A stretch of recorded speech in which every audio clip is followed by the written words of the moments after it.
आज खुदीराम बोस की पुण्यतिथि यानी उनका शहीदी दिवस है। आज बेटा हम उनको सत सत नमन करते हैं। उनका खुदीराम बोस का जन्म 3 दिसंबर सन 1889 को बंगाल में हुआ। प्यारे विद्यार्थियों, उनका नाम खुदीराम बोस था। उनके नाम के पीछे भी एक रोचक सी घटना है। क्या हुआ कि वो उनकी इसकी 3 बहनें थी और 3 बहनों से पहले 2 भाई हुए और बेटा वो बहुत छोटे थे तभी उनकी मृत्यु हो जाती है।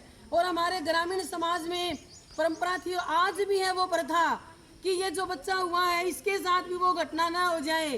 3 बहनों के बाद भाई हुआ, इसके साथ वो घटना ना हो जाए। तो उस वहाँ पर क्या प्रथा थी कि इसको किसी को बेच दिया जाए। तो उनकी जो बड़ी बहन थी उसने 3 मुट्ठी अनाज की लेके खुदीराम बोस को अपनी गोद ले लिया, यानी अपने माँ बाप से ने उसको बेच दिया या जो भी था झूठ मूठ का बेटा, ये उन्होंने ऐसा किया। और उस समय अनाज को खुद बोलते थे वहां पर, खुद से उनका नाम बना खुदीराम बोस। क्या नाम बना? खुदीराम बोस। तो प्यारे विद्यार्थियों, उनके पिताजी का नाम त्रिलोकीनाथ था और उनकी माता का नाम लक्ष्मी प्रिया था। जब ये 6 साल के थे तो इनकी माताजी का देहांत हो जाता है और 7-8 साल के थे तो बेटा इनके पिताजी का भी देहांत हो गया। इनका जो पालन पोषण था, इनकी जो बड़ी बहन थी जिन्होंने इनको गोद लिया था 3 मुट्ठी अनाज में, उन्होंने इनका पालन पोषण किया और इसका अच्छे विद्यालय में दाखिला करवाया। पढ़ने में ये बहुत अच्छे बच्चे थे। प्यारे विद्यार्थियों, उस समय से हमारा देश अंग्रेजों का गुलाम था और अंग्रेजों की दमनकारी जो नीतियां थी वो चल रही थी। हमारे देश का पूरा शोषण हो रहा था। तो तब एक महान व्यक्तित्व थे, उनका नाम था अरविंद घोष और उनके साथ थी भगिनी निवेदिता जो कि स्वामी विवेकानंद जी की शिष्या थी। तो उन्होंने एक अनुशीलन पार्टी बनाई, संस्था बनाई उन्होंने। उसमें क्या था कि हमारे देश को जगाना था कि हमारा देश किस प्रकार से हम अपने देश को आज़ाद करवा सकते हैं, उसके लिए हमें क्या करना है। यानी उनके क्रांतिकारी भाव थे। वो 2 प्रकार से सभाएं करते थे। एक तो सार्वजनिक सभाएं, सभी को सार्वजनिक रूप से संबोधित करना कि हमारा देश गुलाम है और इसको आज़ाद कैसे करें, उसके लिए क्या करना हमें। दूसरा गुप्त सभाएं करते थे क्योंकि हर कोई क्रांतिकारी नहीं बन सकता, हर एक के अंदर ये भाव नहीं होते। कुछ जनता डरपोक भी होती है, कुछ करना भी नहीं चाहती। तो वो जो गुप्त रहस्य, गुप्त जो पार्टी की जाती थी वहां पर यह बताया जाता कि हमें क्रांति करनी कैसे है, क्रांतिकारी बनना कैसे है, किसको किस प्रकार से मौत के घाट उतारना है और कैसे वहां से बच के निकलना है। उससे हमारे खुदीराम बोस सिर्फ 14-15 साल के ही बच्चे थे और इतना छोटा बच्चा क्या सोचता है, आज के समय में सोचो तुम क्या सोचते हो। और वो क्या सोचता था कि मैं भी अपने देश को आज़ाद करवाने में भाग लूंगा, यानी उसके अंदर भी क्रांतिकारी भाव थे। और वो जो गुप्त पार्टी होती थी, गुप्त मीटिंग होती थी, उसमें प्यारे विद्यार्थियों वो भाग लेते थे और उन्होंने वहीं से ठान लिया कि मैंने मेरे देश को आज़ाद करवाना है और मैं भी क्रांतिकारी बनूंगा। तब उन्होंने कहा कि तुम बहुत छोटे बच्चे हो। तब हमारे खुदीराम बोस ने कहा कि तुम मुझे कोई किसी काम का जिम्मेदारी देकर देखो, मैं उस काम को बड़ा बखूबी निभाऊंगा। तब उन्होंने बेटा पंपलेट, जैसे आप हमारे विद्यालय में भी बने थे, अप्रैल में आपने हर घर में लगाए थे, यानी वहाँ की जानकारी। उसके अंदर क्या होता था कि हमारा लोग जनता को जगाने के लिए कि हमारा देश किस प्रकार गुलाम है, कैसे हम उसको आज़ाद करवा सकते हैं, इस प्रकार की जानकारी यानी क्रांतिकारी भाव उस पेपर के ऊपर लिखे हुए थे, उस पर्चे के ऊपर। और वो उसको वो काम दिया गया कि ये पर्चे जा जा करके हर जगह चिपकाएगा। तो उस छोटे बच्चे ने, प्यारे विद्यार्थियों, क्योंकि दिन में या लोग जो ब्रिटिश सरकार कोई भी देख रहा है तब वो उसको लगा नहीं सकते क्योंकि उसको वो पकड़ लेते। तो वो किस प्रकार उसने छुप कर किसी कॉलेज में, किसी हॉस्पिटल के आगे या कहीं जनता का जमवाड़ा होता है वहाँ पर, रोड पर, कहीं भी उन्होंने बेटा जैसी जगह मिली कि जहाँ पब्लिक उनको पढ़ सके, उन्होंने वो काम बड़ा बखूबी किया। तब हमारी अनुशीलन पार्टी के जो और क्रांतिकारी नेता थे वो समझ गए कि ये बच्चा साधारण बच्चा नहीं है, ये हमारे बहुत काम आ सकता है। तो प्यारे विद्यार्थियों, उस समय क्या था, डगसल किंग्सफोर्ड जज था और उसका दमनकारी चक्कर बड़ा ही बुरी तरह से चल रहा था, बड़ा शोषण कर रहा था। उसको जो भी क्रांतिकारी मिलता था वो बड़ी कड़ी से कड़ी सजा उनको दिलवाता था। तो उसको मारने के लिए तैयारी की जाती है अनुशीलन पार्टी की तरफ से। और उसमें प्यारे विद्यार्थी हमारे खुदीराम बोस, जो उस समय 17 साल का बच्चा था, उस समय तो बच्चा ये सोचता है कि मैं कॉलेज में कैसे दाखिला लूँ, कैसे वहाँ पढ़ूँ, कैसे मेरे कपड़े होने चाहिए, कैसे मेरे दोस्त हो, कैसे मैं पार्टी करूँ, ये बात सोचता है बच्चा। लेकिन उसने कहा कि ये काम खुदीराम बोस करेगा। और एक साथी और था, वो उससे थोड़ा बड़ा था बेटा, उसका नाम था प्रफुल्ल चाकी। क्या नाम था? प्रफुल्ल चाकी। तो उन दोनों बच्चों को ये काम दिया गया और ये इनको बंदूकें दी गई, सॉरी रिवाल्वर दिए गए, गोलियां दी गई और 30 रुपए इनको दिए गए। उस समय 30 रुपए की रकम बहुत होती थी। तो जब ये, और ऐसा भी नहीं है कि उसको जाके तुरंत मार दिया जाए, उसके लिए भी हमें प्लान, पहले योजना बनानी पड़ेगी।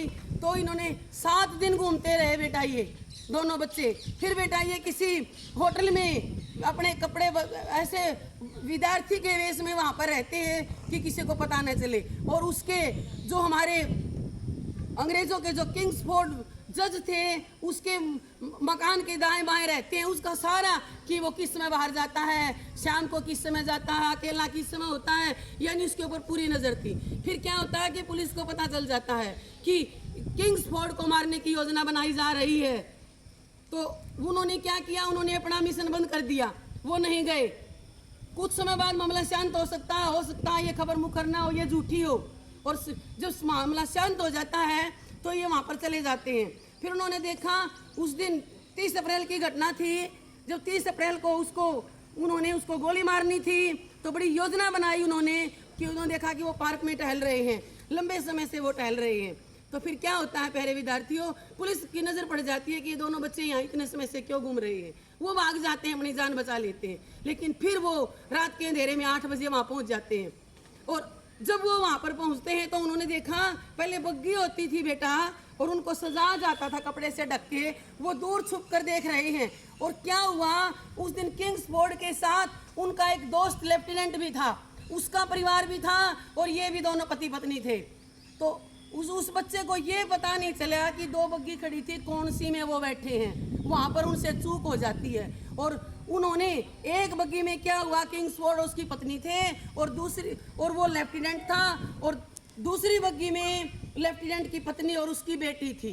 तो उन्होंने जैसे ही गोलियां चलाई बेटा दोनों बच्चों ने, और वो गोलियां चलाकर भाग जाते हैं। लेकिन दुर्भाग्य क्या हुआ कि वो गोलियां उस बग्गी में लगी जिसमें लेफ्टिनेंट की पत्नी और उनकी बच्ची बैठी थी। वो वहाँ से भाग जाते हैं और अलग अलग दिशाओं में जाते हैं कि अगर पकड़े जाएं तो एक पकड़ा जाए, दूसरा बच जाए। तो प्यारे विद्यार्थी, और रात का समय था, उस समय हमारे पास आने जाने के इतने साधन भी नहीं थे। तो तब भगदड़ मच जाती है। पुलिस को पता चल जाता है कि दो बच्चे थे, इतने छोटे बच्चे थे, उन्होंने ये मर्डर किया है और उनको ढूंढने के लिए लग जाते हैं। तब इतनी बसें नहीं थी, इतने साधन नहीं थे, एक रेल थी। तो क्या होता है कि हर रेलवे स्टेशन पर पैरा लगा दिया जाता है, पुलिस खड़ी हो जाती है कि वो कहीं जाएंगे तो ट्रेन में जाएंगे। लेकिन प्यारे विद्यार्थियों, अब देखो 25 किलोमीटर चला जाता है, वो रात का समय है, भूख प्यास से परेशान है, और इतना पैदल चलते चलते तो वैसे भी थक जाएगा। छोटा बच्चा, उसे डर भी है, उसे मृत्यु का डर भी है कि मुझे पकड़ लिया जाएगा तो तुरंत मार दिया जाएगा। लेकिन फिर भी वो घबराए नहीं। और जैसे वो स्टेशन पर पहुंचते हैं, उनको बड़ी प्यास लगी है, वो एक पास में जहाँ पानी की व्यवस्था थी वहाँ पानी पीने के लिए जाते हैं। तो क्या होता है कि पुलिस में वो हमारी भारतीय ही था, लेकिन वो अंग्रेजों की सेना में था। तो इसलिए उसने खबर कर दी कि एक छोटा बच्चा है, धूल दूसरी तो उसके पैर हैं, फटे हाल है वो, तो उस पैरों में चप्पल भी नहीं है, हो सकता है इसने ही मर्डर किया हो। और वो जब आगे स्टेशन पर उतरता है तो वहाँ पर बड़ी भारी मात्रा में उसको बहुत सारी पुलिस मिलती है बेटा, और उस बच्चे को वहाँ पर पकड़ लिया जाता है। दूसरी तरफ जो प्रफुल्ल चाकी गया था बेटा, वो भी पकड़ में आ जाता है, उसको पुलिस पकड़ लेती है। कैसे? उस बच्चे को पता नहीं था, बच्चा छोटा था, वो ट्रेन में बैठ जाता है, उसको पता ही नहीं, वो दूसरे साथियों से बात करने लग जाता है बेटा। और वहाँ भी अंग्रेजों के चाटुकार थे कि क्रांतिकारी भाव कैसे होते हैं, क्या हमें अपने देश को आज़ाद करवाना चाहिए, किस प्रकार से करवाना चाहिए। तो उस बच्चे ने कहा कि मैं भी क्रांतिकारी हूँ और मैं भी देश को आज़ाद करवाना चाहता हूँ, मैं भी ऐसा काम करके। उसको पता नहीं था कि ये बात बतानी है नहीं बतानी है, फिर उसको ही पकड़वा दिया जाता है। लेकिन प्यारे विद्यार्थियों, प्रफुल्ल चाकी ने खुद ही अपने गोली मार ली कि मुझसे ये कोई मेरी अनुशीलन पार्टी का भेद ना खुलवा ले, ताकि मेरे देश को आज़ाद होने में समय लगे, या मैं उसको आगे समय बढ़ाऊं। उस खुद मृत्यु को के पंचतत्व में विलीन हो गए बेटा वो। तो जब खुदीराम बोस को पकड़ लिया जाता है, खुदीराम बोस से पूछा गया कि तुम कितने थे? उन्होंने कहा कि मैं तो एक था, मैं था खुद, और मेरे साथ कोई नहीं था। लेकिन प्रफुल्ल चाकी की डेड बॉडी को उसके आगे किया जाता है तो कहता है कि ये मेरा दोस्त भी मेरे साथ था। तो इस प्रकार प्यारे विद्यार्थियों, उन पर वहाँ मुकदमा चलाया जाता है, लेकिन उन्हें थोड़ी सी भी फिक्र नहीं थी। वो इसलिए खुश थे, उसको तो पता ही नहीं कि वो मरे या नहीं मरे। जज उसको तो ये था कि हमने गोली मार दी, वो मर चुका है। वो शांत थे क्योंकि उनका जो मिशन था वो उस बच्चे ने पूरा कर लिया था। आखिर प्यारे विद्यार्थियों, जब उनको वो 18 साल के हुए भी नहीं थे, कुछ महीने बाकी थे बेटा। सबसे कम उम्र में फांसी की सजा जिस बच्चे को दी गई वो खुदीराम बोस थे। और जब उनको आज वाले दिन 11 अगस्त 1908 को जब फांसी की सजा उस बच्चे को होनी थी, तो बाहर सुबह उनको फांसी की सजा दी गई थी। तो पब्लिक का इतना जमवाड़ा फूल लिए खड़ा था बेटा उस बच्चे के स्वागत में, कि हमारे देश के इतने छोटे से बच्चे ने इतना जज्बा इस बच्चे के अंदर। और प्यारे विद्यार्थियों, वो हंसते हंसते फांसी के फंदे पर झूल गए। ऐसे थे हमारे खुदीराम बोस। तो आज हम उनको उनकी पुण्यतिथि पर उनको सत सत नमन करते हैं। धन्यवाद।